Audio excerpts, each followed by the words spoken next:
Lawmakers propose a number of bills to change Pennsylvania gun laws. Governor Tom Wolf expressing at a legislative session to make 2020 the year we act on gun control issues. Legislators are taking action at the state's capital looking to employ stricter gun control laws. One measure is House Bill 2060. That had to do with protection from abuse orders and giving your guns up if you have an active or a final order and stuff like that. And, that was, at the time, a fairly controversial bill.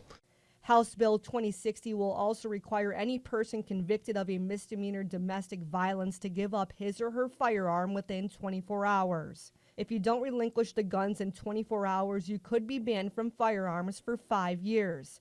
Another substantial bill, Senate Bill 90, creating an extreme risk protection order, also known as a red flag bill. This measure prohibits people that present the risk of suicide or causing harm of another person from possessing or attempting to purchase a firearm. Family and law enforcement can also petition the court for the ERPO. Senator Laughlin adding the Second Amendment will continue to be a battle between safety and constitutional law. Second Amendment is a touchy subject in any legislature, and this year will be no different. I don't see a ton of movement on some of this stuff. Just months away from the 2020 election cycle, Senator Laughlin tells us it won't be a surprise not to see much movement until after the election year. We reached out to local Democrats that could play a key role in this issue, including Mirsky, Harkins, and Bizzarro, and none of them made themselves available for this story. We spoke to political analyst Dr. Joe Morris of Mercyhurst University about why Democrats may be reluctant to state their positions on gun control matters. If you're going to do something that requires great change with regard to gun laws, it's not something you want to do just months before an election.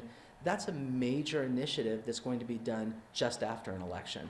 Dr. Joe Morris adding that both Democrats and Republicans do share some similar ideas on gun control issues. Organizations like Moms Demand Action looks to continue to fight for public safety and gun measures with more than 6 million supporters with chapters in every state. Even at Pennsylvania's state capitol, Moms Demand Action volunteers continue to take action through a new $250,000 campaign across Pennsylvania.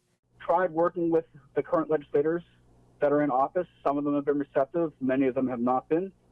And this is an important election year, and I think it's time for them to make a choice. The ad campaign looks to put Pennsylvania lawmakers on notice and pressures them to pass gun safety measures in a timely manner. Copeland tells us we've had far too many gun violence incidents, including the Pittsburgh synagogue shooting that was fueled by hate, adding it's time to make a change. We've had school shootings. We had our West Nickel Mine school shooting a few years ago, and it's time for this to stop. There are evidence-based ways to prevent gun violence, and we're ready to see a change in Pennsylvania. Starr Bodi, Jet 24 Action News.